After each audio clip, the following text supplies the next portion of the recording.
Welcome to the show. It's crazy. So today we just gonna be watching a video that I found. It's about Diddy might have laced up Biggie also, or at least sacrificed him. So it's crazy how Diddy name is popping up so frequently lately, man. It's really wild. But let me send this live to my homie real quick, and then we're gonna get right into the show. I apologize about my camera. If my camera's delayed, it's I don't know. I tried to fix it. It's not working. But yeah, man, we got a great reaction we about to do. And then we're about to talk about some other shit too. So 1 second, boom, sent that. All right, we in the game. So without further ado, let's get right into the video. Hold up. I apologize if my camera's a little glitchy. Like I said, man, I did everything I could to try to fix it, man, and nothing's working. So we're about to watch this little clip, man. That Diddy, man, Diddy a demon out here, bro. We didn't even know all these years, we had this level of respect for Diddy, and he been at the top of the rap game, not even on as far as talent goes, but just far as influence and far as status. And we never knew the type of activities that Diddy was dabbling in until recently. But let's watch this, man, and it's gonna reveal a lot about Diddy. We get out, Puff pull out first. We pull out behind him. He blow past the light. I never knew that you could feel so sad, feel so hurt, feel so empty. His world, the rap world, and my world were completely opposite. If it wasn't for him, I wouldn't be listening to rap music. The world of hip-hop has witnessed its fair share of tragedy, and one of the most poignant chapters in its history. Oh, I know I waited too long, but is this his mom? Is this supposed to be Biggie mom right here? If it is, let me know in the comments. Let me know in the chat. If it wasn't for him, I wouldn't be listening to rap music. The world of hip-hop has witnessed its fair share of tragedy, and one of the most poignant chapters in its history is the untimely death of Christopher Wallace, better known as the notorious B.I.G. or Biggie Smalls. Yeah, what a legend. On the fateful night of March 9th, 1997, Biggie's life was tragically cut short in a drive-by shooting in Los Angeles, leaving a void in the rap industry and in the hearts of his fans that can never be filled. Yeah, that's crazy, man. That's how you know, like, there's some dark forces at play. How two of the most influential, that's like Drake getting hit and Kendrick getting hit, or Kendrick and J. Cole, whatever variation you want to put it. The two hottest rappers in the game getting assassinated within relatively close timing. So very weird. Lil Cease, a close friend and fellow rapper, was not only a witness to this tragic event, but also a key figure in the aftermath, shedding light on the circumstances surrounding Biggie's death. Before you know it, a car just rolled up, start popping in the car. Damn. Didn't say nothing, didn't yell nothing. Just Wow. In his account of what transpired that fateful night, Cease revealed that Diddy's car, which was right in front of theirs, he and Biggie ran the red lights, but Biggie's driver was instructed to stop. Wow. Oh my God. Did y'all hear that?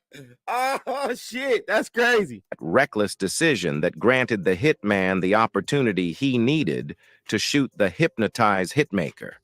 And Cease is not alone in his account of what transpired that fateful night. Wow, that's wild. Diddy's former bodyguard has also shed new light on Biggie's death, claiming his March 9th. Shout out to Breadwinner, man. Thanks for tapping in. Appreciate you. We're going to try to do these every Friday around the same time. I'm a little late, a lot late, but I'm going to try to keep them anywhere between noon. Yeah, more like noon. This was too late, but around noonish. But shout out to Breadwinner. Thanks for tapping in. Yep. Like, comment, subscribe, all that. 1997 wasn't a drive-by shooting. Gene Deal, who was part of Puff's security detail in the 90s, opened up about the night Biggie was killed in an interview with The Art of Dialogue and expressed his frustration at how the events leading to his death are portrayed in movies and documentaries. Contrary to popular opinion, Deal insisted that the Brooklyn rapper's untimely demise technically wasn't the result of a drive-by, as he believes the K, who has yet to be identified by police, was already lurking in wait prior to pulling the trigger. Wow. It just hurts because they lie too much. A lot of that be lies the way they put it together because they are listening to these white boys who wasn't even there, he vented. Damn. I don't want to make this racial, but they take these white boys who weren't even there and want to use the stories they want to tell, which is not the truth, he continued. Wasn't no drive-by. The car was standing there at the corner. The stories they tell are not truthful, and now people are sitting here believing. Wait, so the car was already there when they pulled up? So that's like, yeah, they definitely timed that.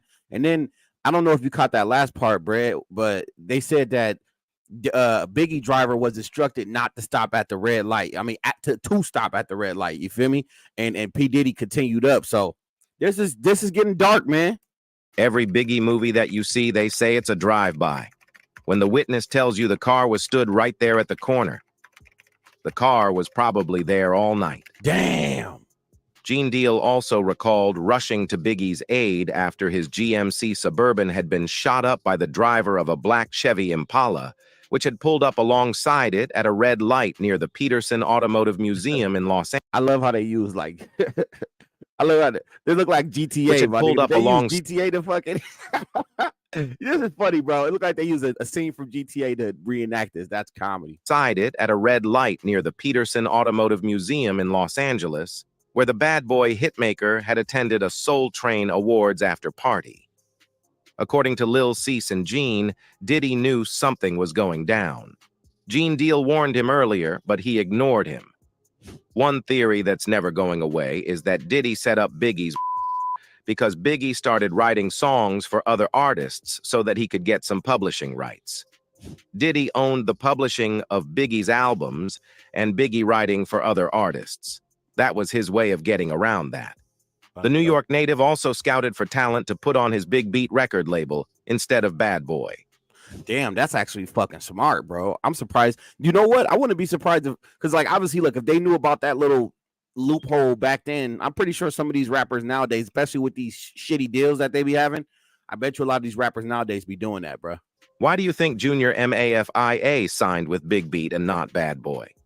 Apparently, Biggie was doing a joint venture with Lance Rivera and running his own record label. He was preparing to leave Bad Boy as soon as he met his contractual obligations. According to Gene Deal, Puffy and Biggie were not homies. It was never a partnership. That was all for show. The reality was it was a boss versus employee relationship dynamic between Puff and P. Biggie, and Puff was the boss. Biggie got jerked around the same way everyone else on Bad Boy got jerked around, except Biggie got set up on his way out. The night of his death, Biggie and his entourage went to a Soul Train Awards after party sponsored by Quincy Jones and Vibe magazine at the Peterson Automotive Museum in Miracle Mile. Diddy later recalled that none of his Bad Boy Records peers felt the posh area posed any danger before the rapper's death. Despite the fire department shutting things down for being overcrowded at 12:30 a.m., Biggie left in good spirits after posing for pictures with fans. Trickling into 3 cars, Diddy and his bodyguards filled the lead SUV while these old ass SUVs, man, these was popping back in the day, bro. This the modern day Expedition, the modern day Navigator type shit. And his crew jumped into a Suburban, both trailed by security in a Chevrolet Blazer. After the Bad Boy founder rushed through a yellow light on Wilshire Boulevard and Fairfax Avenue, Biggie and his security were left idling on red, sitting in the passenger seat. Damn. That's when a white Toyota Land Cruiser wedged itself between the 2 cars, and a Chevrolet Impala pulled up alongside the rapper to fire 4 shots. An hour into March 9th, Biggie Smalls was dead. Damn. Among his entire crew. Damn, what he hit him with? Because look. He hit him with 4 shots. I don't know if this is a picture of the actual car, but he died. So you got the look like all 4 shots at the door. He must have had some shit because it obviously penetrated and hit Biggie, and it was still enough to be fatal, bro. What this nigga had, man. No one was as badly affected by Biggie's death as Lil Cease. The story of Lil Cease and Biggie Smalls began in the gritty neighborhoods of Brooklyn, New York. Both young men came from tough backgrounds, navigating the challenges of poverty, crime, and adversity. Born as James Lloyd in 1977, Lil Cease hailed from Bedford-Stuyvesant, Brooklyn, while Biggie was born in neighboring Clinton Hill in 1972. They were brought up amidst the turbulence of the 1980s crack epidemic, a time when their surroundings were fraught with danger and temptation. Yeah. But despite their differences in age and background, Cease and Biggie quickly forged a deep bond. Their friendship transcended the typical definitions of companionship, becoming more akin to a brotherhood. They shared not only their dreams of rap stardom, but also their struggles, joys, and fears. They found solace in each other's company and the shared aspiration of escaping the harsh realities of their Brooklyn neighborhoods. Their relationship was built on a foundation of trust and mutual respect. Biggie's talent as a lyricist and storyteller was evident from a young age, and Cease recognized his friend's potential even before the world did. This unwavering belief in Biggie's talent would play a pivotal role in both of their journeys. When Big started making waves in the rap scene, he didn't forget his friend Cease. In fact, he brought him along for the ride. Together, they formed Junior MAFIA, Masters at Finding Intelligent Attitudes, a hip-hop collective that would become synonymous with the mid-1990s East Coast rap resurgence. The crew consisted of close friends and associates, but Lil Cease held a special place as Biggie's right-hand man. Junior MAFIA's debut album. Why you just don't call that shit Junior Mafia? Is that annoying anybody else? Why you call it Junior MAFIA? Just call this shit Junior Mafia, bro. We all know what that shit is, bro. This nigga's annoying, bro. Conspiracy, released in 1995, featured contributions from both Biggie and Cease. Tracks like Player's Anthem and Get Money showcased their undeniable chemistry. The latter track, featuring Lil Kim, remains an iconic anthem of that era, with Lil Cease's distinctive voice complementing Biggie's lyrical prowess. While the friendship between Lil Cease and Biggie Smalls flourished, the rap world was embroiled in a fierce and tragic rivalry between the East Coast and West Coast hip-hop scenes. Hell yeah. The East Coast, led by artists like Biggie and Jay-Z, and the West Coast, represented by Tupac Shakur and Dr. Dre, were... Hey, it's crazy, too, because Tupac was from the East Coast, nigga. We turned that nigga out. Locked in a bitter feud that would ultimately lead to violence and loss. Cease and Biggie found themselves caught in the crossfire of this feud. Tupac, a former friend of Biggie's, had accused him of orchestrating a 1994 shooting in which he was wounded. The tension escalated, and Tupac's untimely death in 1996 further fueled the rivalry. Man, imagine that, bro. Imagine if Diddy is behind, allegedly, because, you know, I don't want to, you know, put that on his name if he really is innocent on all this. So we're going to see when all this legal shit play out. But imagine if allegedly P. Diddy is behind Tupac and Biggie, bro. Wow. Biggie, too, would tragically lose his life in Los Angeles just months later. Damn. The loss of Biggie was a devastating blow to Lil Cease. It not only took away his friend and mentor, but also left a void in the rap world that would never be filled. In the aftermath of Biggie's death, Cease faced the daunting task of carrying on his friend's legacy. He continued to make music and remained active in the hip-hop scene, but the absence of Biggie loomed large. Cease's solo efforts, such as his debut album, The Wonderful World of Cece Leo, were met with mixed success. Despite the challenges, he remained committed to preserving the memory of his fallen friend. He continued to pay homage to Biggie in his music, ensuring that his friend's influence lived on through his own work. In the years following Biggie's death, Lil Cease found himself at odds with some of Biggie's family and friends, particularly Biggie's mother, Valletta Wallace. Legal battles and disputes over the use of Biggie's likeness strained relationships within the Junior MAFIA camp. However, time brought healing and reconciliation. Cease, and Ms. Wallace eventually found common ground, recognizing that their shared love for Biggie should prevail over any disagreements. The rapper's efforts to honor Biggie's memory were sincere, and as the wounds of the past began to heal, he was able to rebuild bridges with those who had once been at odds with him. Biggie's childhood was marked by the struggles of a single-parent household. His mother worked tirelessly to provide for her family, often holding multiple jobs to make ends meet. Growing up in a neighborhood plagued by crime and poverty, Biggie was exposed to the harsh realities of street life from a young age. Despite the challenging circumstances, he exhibited an early talent for storytelling and wordplay. He began honing his lyrical skills in the hallways of his high school, George Westinghouse Career and Technical Education High School. It was here that he adopted the moniker Biggie Smalls, inspired by a character from the 1975 film Let's Do It Again. As he navigated the pitfalls of his environment, Biggie found solace and a sense of purpose in his music. His lyrics became a canvas through which he could paint vivid pictures of the life he had known and the struggles he had faced. His unique storytelling ability, combined with his distinctive flow and commanding presence, set him apart from the burgeoning rap scene of the early 1990s. All right, so listen, this is where I have to come in, right? Because we all know that Biggie was crazy on the mic, bro. Like his, you know, what says, right, exactly. We need to have this conversation real quick, man.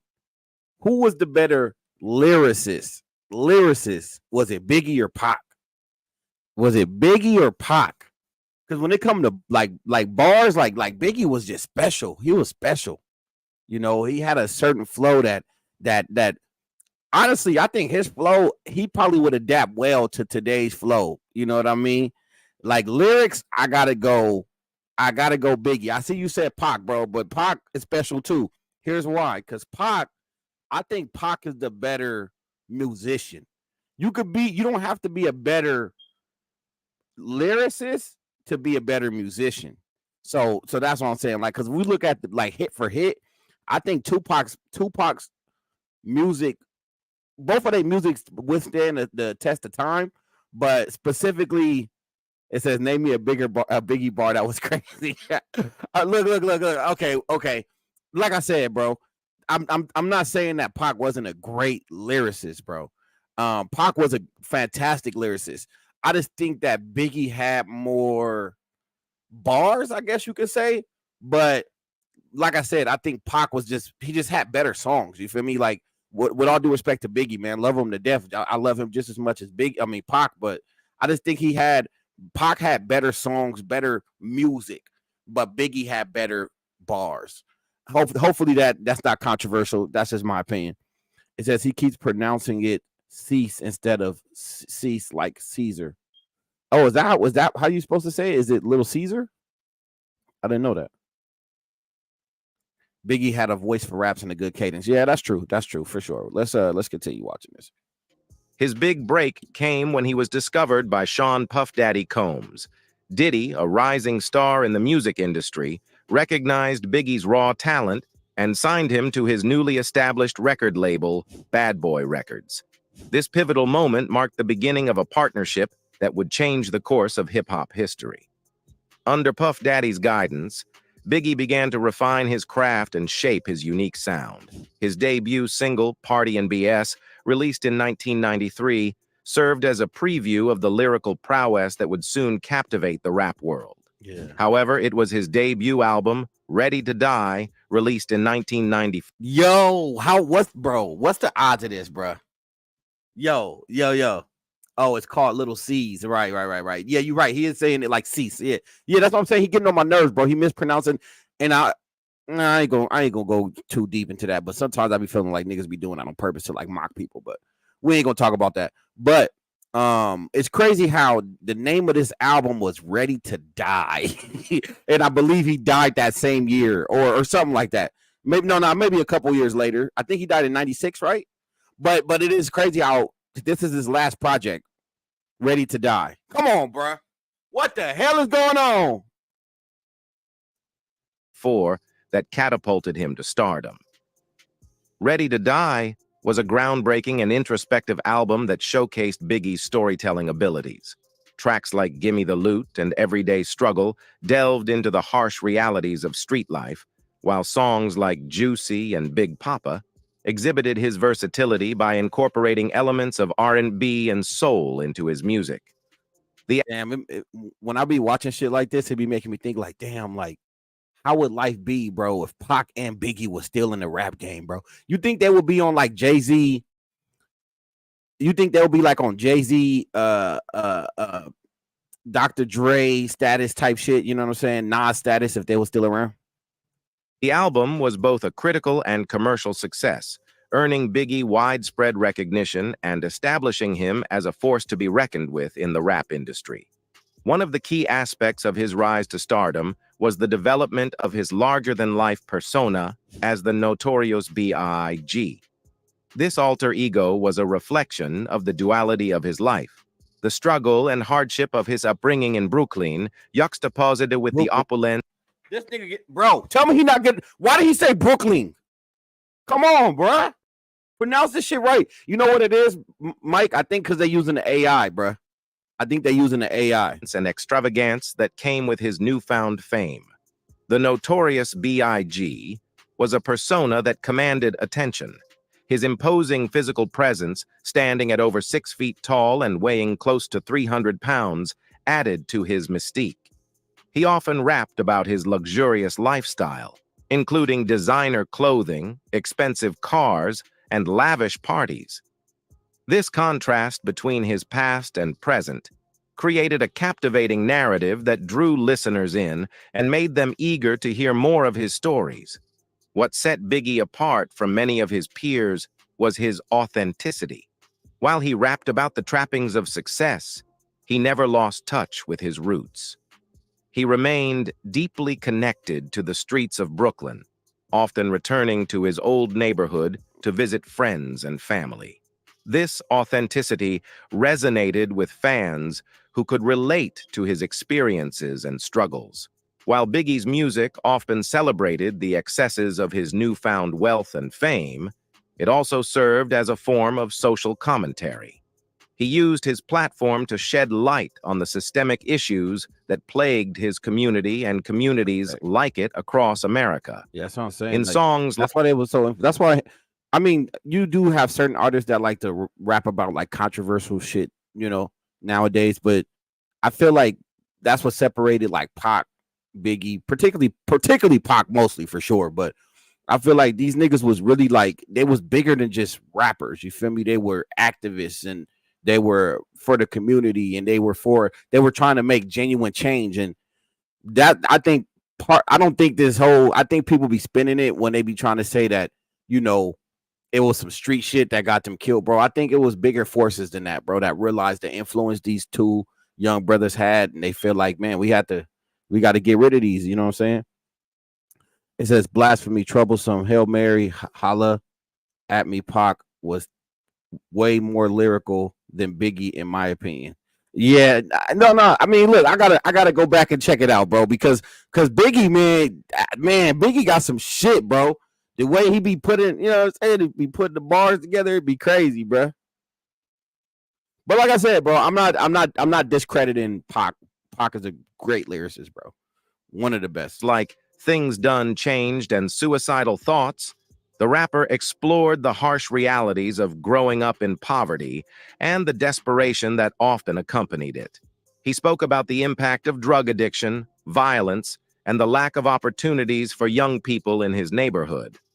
Through his music, he provided a voice for those who felt marginalized and overlooked by society. Biggie's storytelling abilities were particularly evident in his ability to paint vivid pictures of life on the streets. His lyrics were filled with gritty details and vivid imagery, allowing listeners to step into his world. This narrative style not only set him apart from his contemporaries, but also made his music relatable to a broad audience. To this day, his remains one of the most significant unsolved mysteries in hip-hop history. While his death marked the end of I want to ask y'all a question, right? Is it possible that you know how all this new information is coming out, or it might not even be new, but I guess it's starting to surface about Pac. Is there any way that the same thing could happen for Biggie, or is it just not enough people involved, or not enough people involved on the person that shot him? Because I think he was by himself, so maybe that's why he got away with it. But I wonder if there could be another situation where years later we seen like, damn, now we know who killed Biggie. An era, his legacy continues to thrive. Biggie's influence on the rap genre is immeasurable. His storytelling abilities and lyrical prowess have inspired countless artists who have followed in his footsteps. His impact can be heard in the work of artists like Jay-Z, Nas, Eminem, and Kendrick Lamar, all of whom have cited him as a major influence on their careers. Beyond his music, Biggie's life story has been the subject of documentaries, biopics, and books. His enduring popularity has made him a cultural icon, and his image can be seen on murals, t-shirts, and merchandise across the globe. He is remembered not only for his music, but also for his authenticity. See, now I gotta ask this question. Who is more famous? Not even okay. I don't want to say now because obviously I think Pac is more famous now. But at the time, who was more famous, bro? Was it Pac or was it Biggie? Who was more famous, like in the 90s, bro? When these two legends was like at their peak, who was more famous? I would love to know what everybody think about that. Let's get an argument going on about that, bro. Who was more famous, Pac or Biggie? His resilience and his ability to rise above his circumstances. It is unfortunate that he lost his life because of petty beefs, and allegedly, Diddy was the target, not him. The East Coast-West Coast rivalry that engulfed the hip-hop industry in the 1990s was not merely a battle of words and egos. It was a reflection of the complex and often volatile landscape of the music industry during that era. This feud, which pitted artists, record labels, and regions against each other, played a significant role in the tragic events that would later unfold, including the deaths of two iconic figures, Tupac Shakur and Biggie. The roots of the East Coast-West Coast feud can be traced back to the early 1990s, when hip-hop was undergoing a seismic shift. At the time, the genre was predominantly centered in New York City, with artists like Run DMC, LL Cool J, and Public Enemy dominating the scene. However, a new wave of West Coast hip-hop was emerging, led by acts like NWA, Ice-T, and Too Short. The West Coast's rise to prominence introduced a different sound and perspective to hip-hop. Artists from this region embraced a funk-influenced, laid-back style that often explored themes of street life and gang culture. Dr. Dre's The Chronic and Snoop Dogg's Doggy Style were pivotal albums that helped solidify the West Coast's place in the hip-hop landscape. As the West Coast gained momentum, tension began to simmer between artists from the two coasts. Some East Coast rappers felt that their dominance in the genre was being challenged, and a sense of territorialism began to take hold. This rivalry was not limited to music alone. It extended to competition over radio airplay, record sales, and even the clothing styles associated with each coast. One of the most notorious incidents that fueled the rivalry occurred at the 1995 Source Awards, an annual hip-hop awards show. The event took place in New York City, and tensions were palpable from the moment the ceremony began. The rift between the two coasts was glaringly evident when Suge Knight, the CEO of Death Row... Nah, I'm over this nigga Suge Knight, bro. Suge Knight? Suge Knight? And I feel like he mispronouncing it on purpose now, because earlier he said Brooklyn, and then he said Brooklyn. Nah, man, you ain't gonna call this nigga Suge Knight, bro. Come on, I'm dead, my nigga. Nah, Suge Knight, bro. Come on, man. Whoever commentating on this, man, you're fired, bro. Records took the stage to accept an award. During his acceptance speech, Knight made a statement that would become legendary and further exacerbate the feud. He declared, Any artist out there who wants to be an artist and stay a star and don't have to worry about the executive producer trying to be all in the videos, all on the record, dancing, come to death row. These words were seen as a direct challenge to East Coast artists and their labels, implying that the West Coast was the place for true creative freedom. The impact of this incident cannot be overstated. It escalated the tensions between the two coasts to new heights, solidifying the belief among many that there was a genuine feud brewing in the hip-hop industry. At the heart of the East Coast-West Coast feud were two of the genre's most iconic Biggie. Their rivalry became the focal point of the conflict, and their personal animosity. Hey, I remember this freestyle is actually available on the internet. This was dope to see them raw with no beat, just going at it, money. That shit was sick. Only served to heighten the tensions within the hip-hop community. Tupac, a West Coast native, had a tumultuous relationship with Biggie that can be traced back to a series of misunderstandings and conflicts. Pac believed that Biggie and Diddy had prior knowledge of the 1994 shooting in which Tupac was wounded. Although Biggie vehemently denied any involvement, Tupac...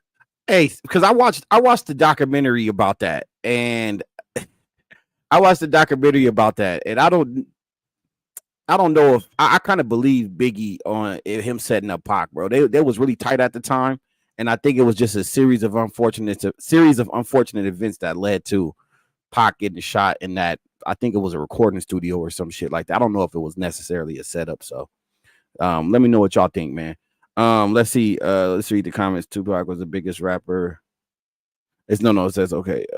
Biggie was famous as hell, but his fame was taken to new heights with his beef with Tupac. Okay. Tupac was the biggest rapper out at the time. Maybe not always numbers wise, but as far as notoriety, he was more known. Okay, for sure. And yeah, Shug, that's crazy, my nigga. This nigga tripping. Tupac's anger and paranoia grew, fueling his belief that there was a conspiracy against him.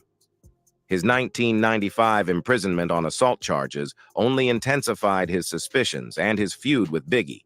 During his time in prison, Pac signed with Death Row Records, further aligning himself with the West Coast and increasing the tension between the rival coasts. One of the defining characteristics of the feud was the exchange of diss tracks and lyrical jabs between artists on both sides. These songs were not... This shit is so iconic, bro. This shit is so... Man, bro, I'm so mad that I was like, I didn't really get to like witness the Tupac era because like I was born in 94. He died in like 94, 95, 96, something like that. So I was way too young to really experience this, man. It would have been dope to like be this age and be around at that time just to see what it was like, you know, experience the Tupac and Biggie era, bro. That would have been fucking tight. Not just artistic expressions. They became battle cries in a war of words. Tupac's Hit 'Em Up, released in 1996, remains one of the most infamous diss tracks in hip-hop history. In the song, the rapper viciously attacked Biggie, Diddy, and several other East Coast figures, accusing them of betrayal and deceit. The lyrics were laced with profanity and threats, and the song sent shockwaves throughout the industry. In response, Biggie released Who Shot Ya?, a song that many interpreted as a direct taunt toward Tupac, given the timing and context of its release. Although Biggie maintained that the song was not a diss track and had been recorded prior to the escalation of the feud. Let's see, it says Pac didn't think it was a setup. He just felt like Biggie should have had his back in that situation. Yeah, for sure he should have. It only further fueled the fire.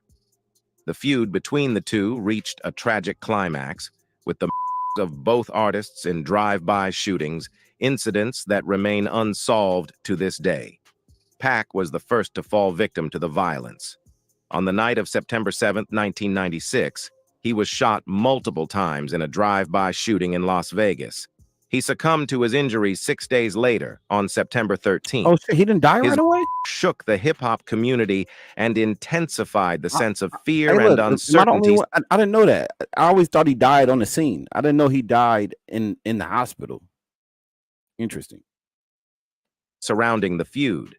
The loss of Tupac only heightened the tensions between the two coasts, and many feared that Biggie might be next. Despite calls for peace from some corners of the hip-hop community, the animosity continued to simmer.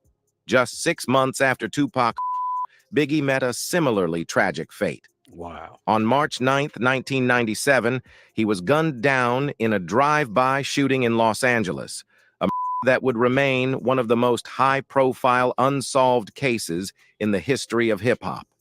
His death sent shockwaves through the industry, and the loss of two of its biggest stars within such a short span cast a long shadow over the genre.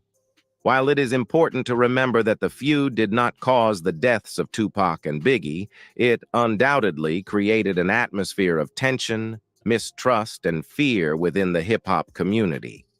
In the aftermath of their deaths, the industry began to reevaluate the impact of the feud. Many artists and fans alike questioned the senselessness of the conflict and the toll it had taken on the lives of two immensely talented individuals. Calls for unity and a ceasefire in the feud became more pronounced. Today, the East Coast-West Coast feud is remembered as a cautionary tale, a stark reminder of the consequences of rivalry and division within a genre that has the power to inspire and unite. It serves as a reminder of the fragility of life, the destructive power of violence, and the need for artists and those involved to work together. Despite rumored links about Diddy's involvement in both the deaths of Tupac and Biggie, nothing has been proven. I don't know, man. It's looking like proven guilty. Nothing has I don't been know, proven, man. and it's looking like a Diddy, a demon out here in these streets, man. he just like what you call it, Young Boy and YNW, all these niggas, man. therefore, Boosie. he remains innocent until proven guilty. And that's it from us today. Until next time, thank you for watching. Yeah, that was a good breakdown right there, bro. I feel like, man, dog. So we almost got to the bottom. And you know what? There's been some holes in this whole Tupac murder too, like that's recently been surfacing. I feel like a lot of shit that we've been told is some of it's been like kind of fabricated.